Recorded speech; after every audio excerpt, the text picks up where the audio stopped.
Enjoyin lang ang kahirapan, huwag kang panghinaan.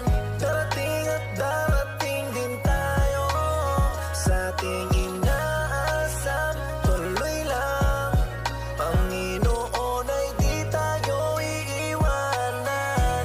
Magtiwala ka lang, di ka niya iiwanan. Basta magtiwala ka lang, di ka niya iiwanan. Basta magtiwala. Panginoon, di tayo iiwanan kahit na nahihirapan, patuloy na gumapang.